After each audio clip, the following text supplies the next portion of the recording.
The journey begins. As dawn's soft light filtered through the blinds of a small, modest apartment, Anna Parker rose from her bed, stretching her stiff limbs. At 62 years old, she had grown accustomed to the toll hard work took on her body.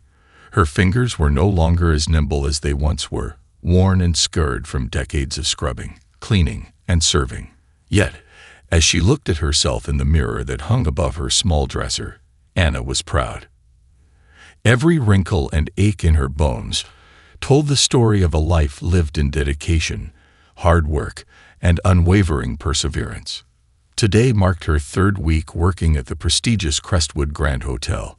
While it was not her first experience in a service role, this job was different. The luxury of the hotel was an overwhelming contrast to the humble roadside diner where she had spent the majority of her life.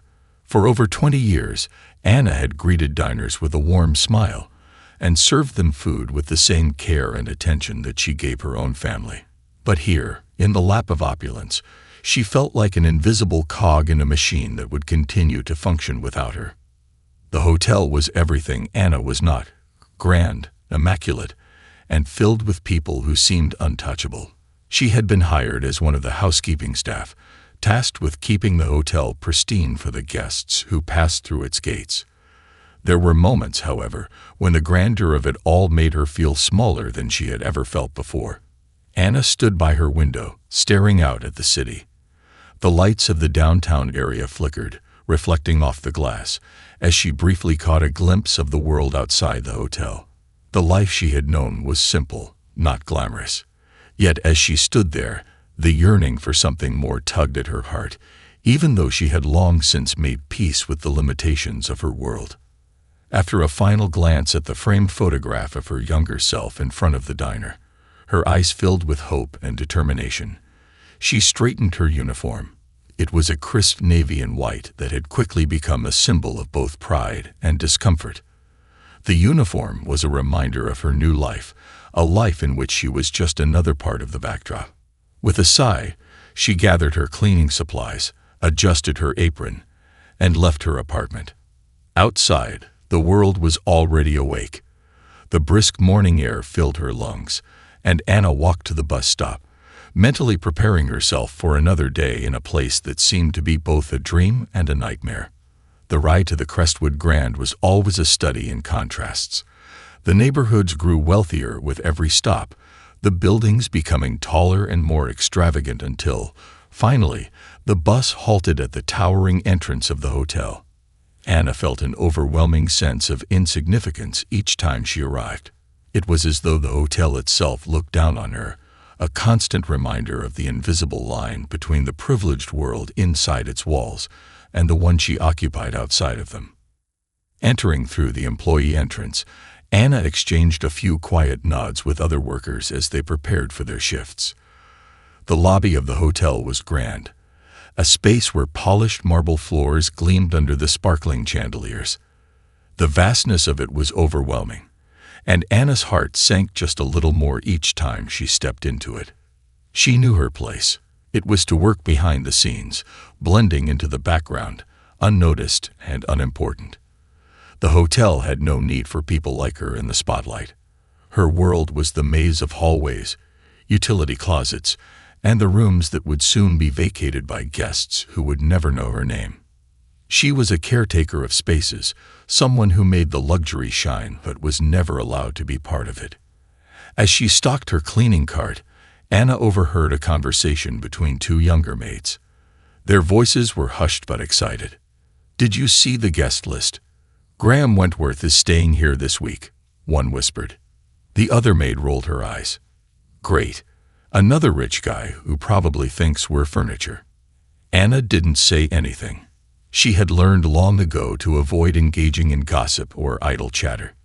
It was easier to keep her head down, to work diligently and quietly, without drawing attention. But there was something about the mention of Graham Wentworth that gnawed at her. She had heard of him. One of the wealthiest men in the country, a titan of industry. The kind of man who could buy the hotel and never think twice about it. As Anna moved through the hotel, the day unfolded in its usual rhythm. She entered rooms, made beds, cleaned bathrooms, and wiped down surfaces. Each task was performed with the care and attention she had honed over a lifetime of service. But despite the familiar motions, there was a feeling in the air today, an unshakable sense of discomfort that Anna couldn't place. Around midday, she reached the top floor of the hotel, where the suites were larger and more luxurious. The carpets were thicker, the walls adorned with expensive art. The silence here felt heavier, as though the very air held a sense of entitlement. It was there that she had her first encounter with Graham Wentworth. As Anna exited one of the suites, she spotted him, a tall man in an impeccably tailored suit, flanked by his assistant, struggling with his luggage. She knew immediately that this was Graham Wentworth. The rumors were true. She pressed herself against the wall, hoping to remain unseen. She was a housekeeper, not someone to be noticed by the likes of him. But as he strode toward her, he suddenly stopped, his sharp eyes scanning the hallway. "You," he barked, his voice sharp and demanding. Anna flinched, but quickly regained her composure.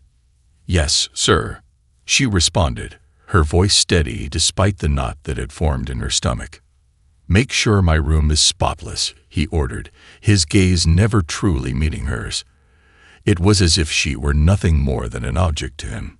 His words stung, but Anna remained silent, nodding in acknowledgement. He didn't give her a second thought as he walked away, his entourage trailing behind him. Moments later, her manager, Mr. Harrison, appeared at her side, his face flushed with concern. "Anna," he hissed, grabbing her arm.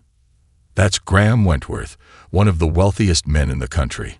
If he asks for something, you deliver it. No excuses. Understood?" Anna felt her stomach twist at the mention of his name. She nodded, her eyes downcast. The rest of the day passed in a blur. She went to fetch the finest vintage wine, polished a crystal glass to perfection, and balanced the tray carefully. When she arrived at Graham Wentworth's suite and knocked, she felt a rush of nerves. She had never been so close to wealth, to someone so powerful. "Come in," came his terse reply. As Anna stepped into the room, she was momentarily stunned by its opulence. The view of the city from the floor-to-ceiling windows was breathtaking, and every inch of the space spoke of wealth beyond anything she could imagine. "Your wine, sir," Anna said, her voice steady, despite the storm of emotions inside her. Graham didn't look up from his seat. He waved a dismissive hand toward a nearby table, where Anna placed the tray. As she set it down, she felt his gaze linger on her hands, on the calluses and swollen joints that told the story of years of hard labor. "How long have you worked here?" he asked, his voice laced with mockery. "Just a few weeks, sir," Anna replied, lowering her eyes as though to hide the truth written in her skin. Graham chuckled, a cold, humorless sound. "Let me guess," he said with a sneer. "You thought working here would bring you closer to the good life." Anna's cheeks flushed with a mix of embarrassment and anger, but she forced herself to stay composed. "I'm here to do my job, sir." "Your job," he repeated, his tone dripping with disdain. "Your job is to stay invisible, clean up after people like me, and remember your place."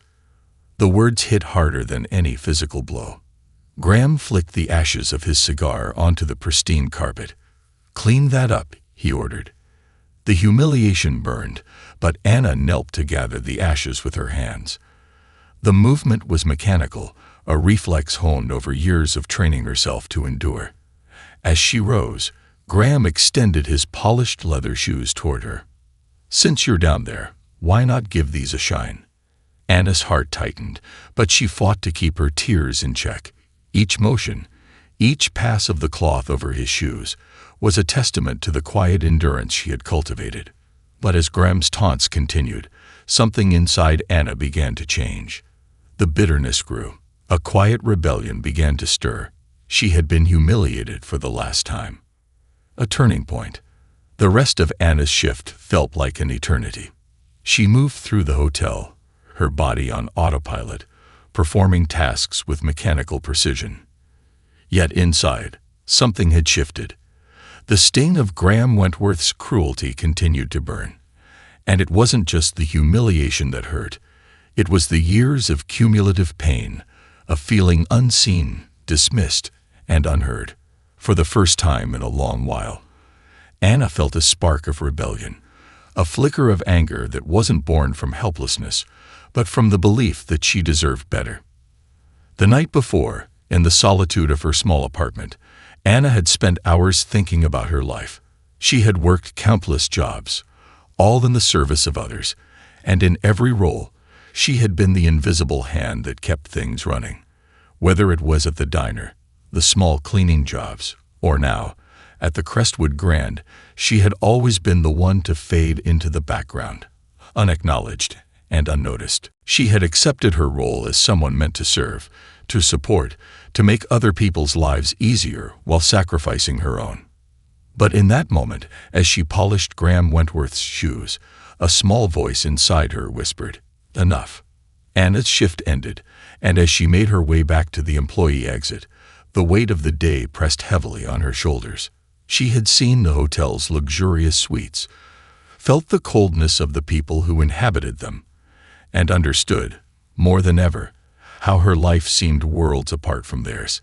Yet, as she passed through the halls, one thought kept echoing in her mind. Why should it always be this way? The following day, Anna arrived early for her shift, a slight change in her usual routine. She wasn't sure what had sparked it. Perhaps it was the conversation with herself the night before, or the lingering memory of Graham Wentworth's dismissive attitude. But there was a sense of purpose within her that she had never felt before.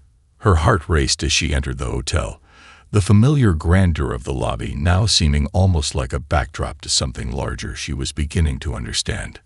As she pushed her cleaning cart down the long hallways, the faces of the other workers were a mixture of weariness and acceptance. They, too, had learned to blend into the walls of the hotel, their lives inextricably tied to the rhythm of its polished floors and grand chandeliers. Anna had always been one of them.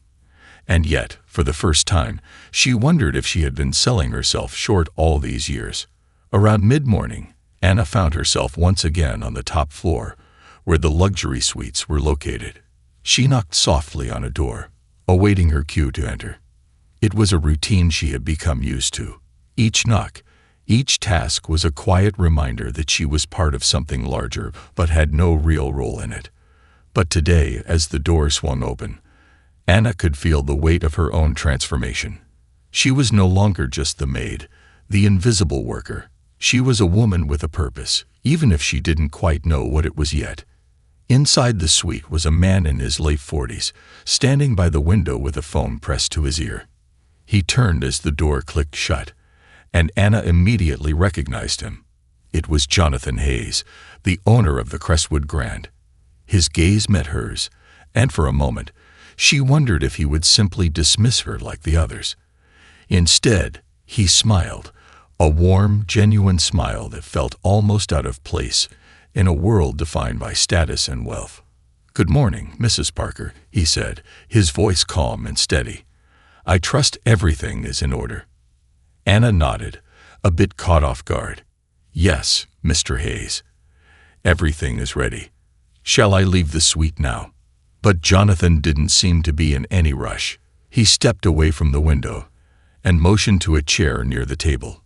"Please, sit for a moment." Anna hesitated. She had never been asked to sit in the presence of a guest, especially not someone like Jonathan Hayes. But something about his demeanor, his unassuming presence, felt different. As she lowered herself into the chair, Jonathan walked to the small minibar and poured 2 glasses of water.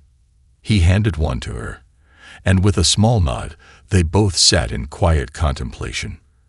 "You know, Mrs. Parker," Jonathan began, his voice thoughtful, "I've spent a lot of time over the years thinking about the people who work here at the Crestwood, the ones who make this place what it is." Anna listened intently, unsure of where the conversation was going. She wasn't used to being the subject of such attention, let alone praise. "I know it's easy to look at the grandness of this hotel and think it's all about luxury, wealth, and opulence," he continued, But the truth is, it wouldn't be anything without people like you. Without the hard work, the sweat, and the care you put into keeping it running smoothly." The words hit her with a surprising force, and for a moment, Anna's throat tightened. She had never considered that someone like Jonathan Hayes, the owner of the entire hotel, would even think about the people like her. The ones who never got to enjoy the luxury, but kept everything behind the scenes functioning. "I don't know if you're aware," Jonathan said, "but I've been making some changes around here. I've been working to ensure that every person in this hotel feels valued, no matter their role. And I'm looking for someone who understands the importance of the workers, the ones who make it all happen." Anna blinked, confused. "I'm not sure I understand, Mr. Hayes." Jonathan smiled softly. "I think you do. I've been hearing good things about you, Mrs. Parker, about your work ethic, your dedication. You've been here a short time, but in that time, you've shown something that most of the others don't have: respect for the people around you, respect for the work you do." Anna's heart raced. Could it be? Could someone like him, someone so far removed from her world, really see her? "What I'm offering you," Jonathan continued, "is a chance to step out from behind the scenes, to be a voice for the staff here at the hotel. You've been a bridge between the workers and the rest of the hotel. You've seen the struggles, the challenges, and I believe you can help us make this a place where every person feels valued." Anna's mind raced as she processed his words. The offer was overwhelming, but there was a stirring in her chest, a hope she had long since given up on. To have a voice, to be seen, not as a maid or a servant, but as someone who could make a difference. I don't know what to say, Mr. Hayes," Anna replied, her voice shaky. "This is all so new to me. I've always just been one of the workers. I never imagined I could have a role like that." Jonathan leaned forward, his eyes steady and reassuring. "You don't have to imagine, Mrs. Parker. You're already doing it. You've been doing it all along. You've just never been given the platform. But that's what I want to change. I believe you're the right person for this role." For the first time in years, Anna felt a sense of something more than the endless grind of service. She was not invisible. She was seen. And it was in that moment that the quiet rebellion within her began to blossom into something greater. The beginning of a transformation not just for herself, but for the very people who had long been overlooked and dismissed. As she left Jonathan's office that afternoon, the weight she had carried for so many years seemed a little lighter. Anna Parker had always been a fighter, a survivor. Now she realized that it was time to fight not just for her own dignity, but for the dignity of every person whose efforts went unnoticed. The road ahead was uncertain, but she was ready to walk it. And this time, she wouldn't be invisible. The voice of change. The days that followed Anna's conversation with Jonathan Hayes were a whirlwind of change. The once silent corridors of the Crestwood Grand now seemed to hum with a new energy, one that had begun to stir in the heart of the hotel's staff, just as it had in Anna. The offer Jonathan had made to her felt surreal, yet every time she reflected on it, her conviction only grew stronger. She had spent a lifetime serving others, but now she was being asked to serve in a new way, a way that might actually change the lives of the very people she had worked alongside for so long. Her first task was daunting. She was to meet with the hotel's management team to discuss her new role. The idea of sitting in a room with people who had always seemed so distant, so above her, was overwhelming. But when Anna entered the conference room that morning, she stood tall, her back straight, and her eyes focused. For the first time in years, she wasn't walking into the room as an invisible maid. She was walking in as someone with a voice that would demand to be heard. Jonathan had given her a seat at the table, literally and figuratively. And as she took her place among the group, Anna felt a mixture of pride and nervousness. She was no longer just part of the background. The stakes were higher now, not just for her, but for the others who worked behind the scenes in the same quiet, forgotten way she had for so many years. The meeting began with the usual formalities: introductions, updates on the hotel's operations, and discussions of upcoming events. But Jonathan quickly steered the conversation toward the subject that had been on his mind for weeks: improving the working conditions for the hotel's staff, especially the housekeeping team. "I've been hearing reports from various departments," Jonathan said, his voice calm but firm, "and I've noticed a troubling trend. There's a disconnect between management and the staff. Many of our workers feel undervalued, ignored. That needs to change." Anna's heart pounded as all eyes turned to her. She had been in the background for so long, unnoticed, that the sudden focus on her felt almost too much to bear. But as she caught Jonathan's encouraging nod, she knew that this was her moment. This was the moment she could speak up for the people who had never been given a voice.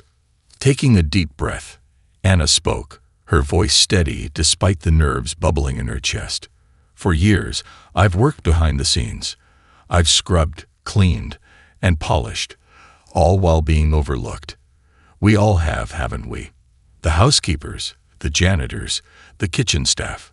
We're the ones who make everything look perfect, but we're often the last to be acknowledged." Her words hung in the air, and for a brief moment, Anna feared she had said too much.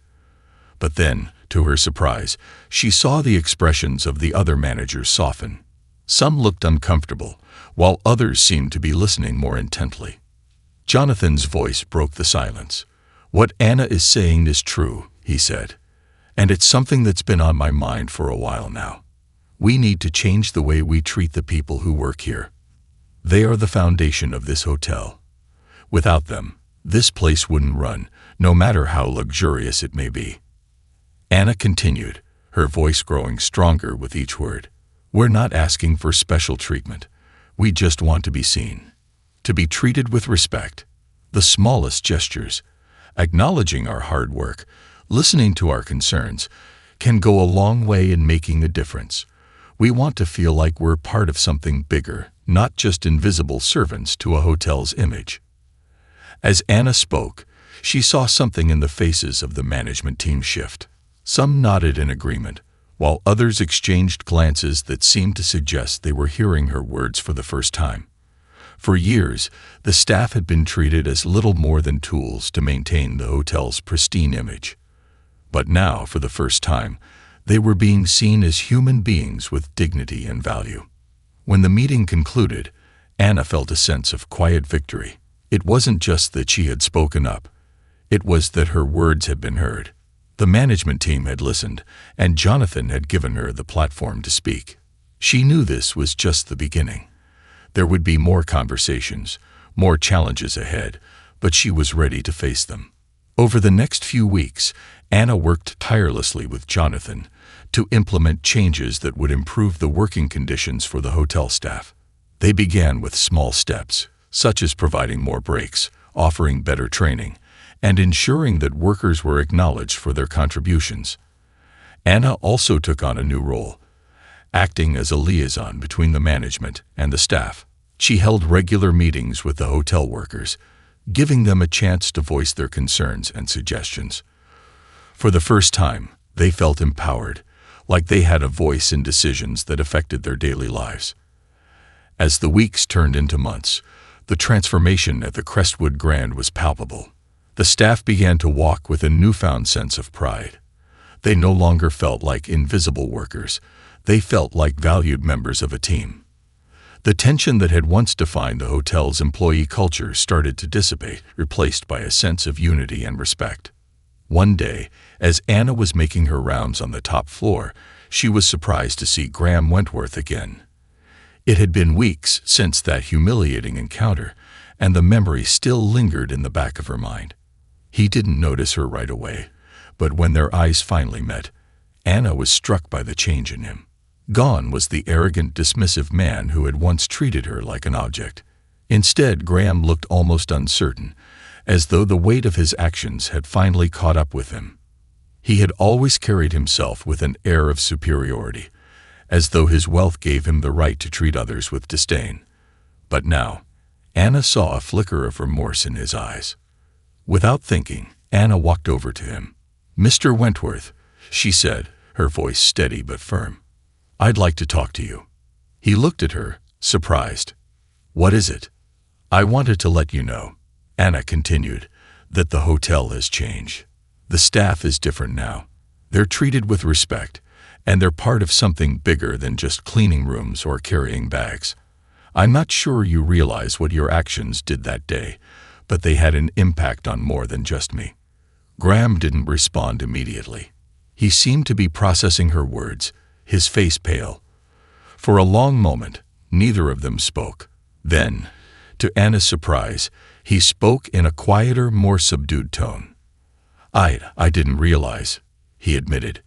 "I've always been used to getting my way. But hearing you say that, it makes me think. I treated you like you were less than me. I've treated others that way too. I'm sorry." Anna felt a sense of relief wash over her, not because of his apology, but because she knew that this moment was a victory. It wasn't just about her personal growth. It was about something far larger. The message had been received. Respect was not something to be earned by wealth or power. It was something that was due to every human being, regardless of their position or status. "Thank you, Mr. Wentworth," Anna said quietly. "It's never too late to change. We all have the power to be better." As she walked away, Anna's heart swelled with pride. The journey had been long, and there was still much work to be done. But the changes at the Crestwood Grand were undeniable. The workers were no longer invisible, and neither was Anna. She had found her voice, and in doing so, had sparked a transformation that would continue to resonate for years to come. The Crestwood Grand was no longer just a symbol of wealth and luxury. It had become a place where every worker, no matter their role, was treated with dignity and respect. And that was a legacy that Anna Parker would carry with her forever. The legacy of change. Months passed, and the transformation at the Crestwood Grand Hotel became more than just a change in policies. It became a new culture, one rooted in respect, equality, and recognition. The workers who had once been dismissed, overlooked, and undervalued now walked with their heads held high. Their voices were no longer silenced, and their contributions were acknowledged not just by Anna, but by everyone at the hotel, from management to guests. For Anna, the change was personal, as much as it was professional. She had spent the majority of her life blending into the background, never allowing herself to be seen as more than a worker, an invisible hand. But now she had stepped into a role that she had never imagined for herself. She had become a leader, not because of her title, but because of her unwavering belief in the dignity of every individual. The hotel's management took Anna's suggestions to heart. They created a new staff recognition program, where employees were celebrated for their hard work and dedication. They established a better system for communicating with the workers, ensuring that their needs were addressed and their concerns were taken seriously. It wasn't just about making the staff feel appreciated. It was about fostering an environment where every person, regardless of their job title, felt that they were part of something meaningful. But perhaps the most important change was the shift in mindset. The belief that everyone, no matter their role, had intrinsic value and deserved respect was now woven into the fabric of the hotel. It wasn't a policy that could be easily ignored or swept under the rug. It became a core principle, one that could not be undone. Anna had come to realize something profound.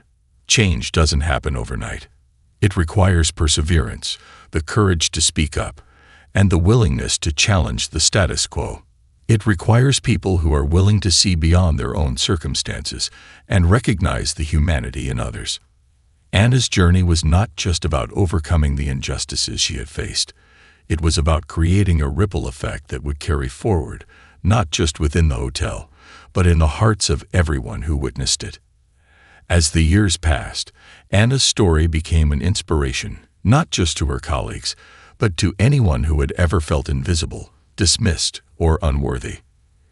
It became a reminder that no matter the obstacles, no matter the hardships, every person has the power to make a difference. And often, that difference begins with one simple act, the act of seeing someone for who they truly are. Anna's work at the Crestwood Grand was far from over, but the hotel had already been changed. She had become a symbol of resilience and empowerment, and her story would live on long after her time there had ended. It wasn't just about the policies she helped put in place or the respect she had demanded for the workers. It was about the message that every person, regardless of their position or circumstances, deserves to be treated with dignity and humanity.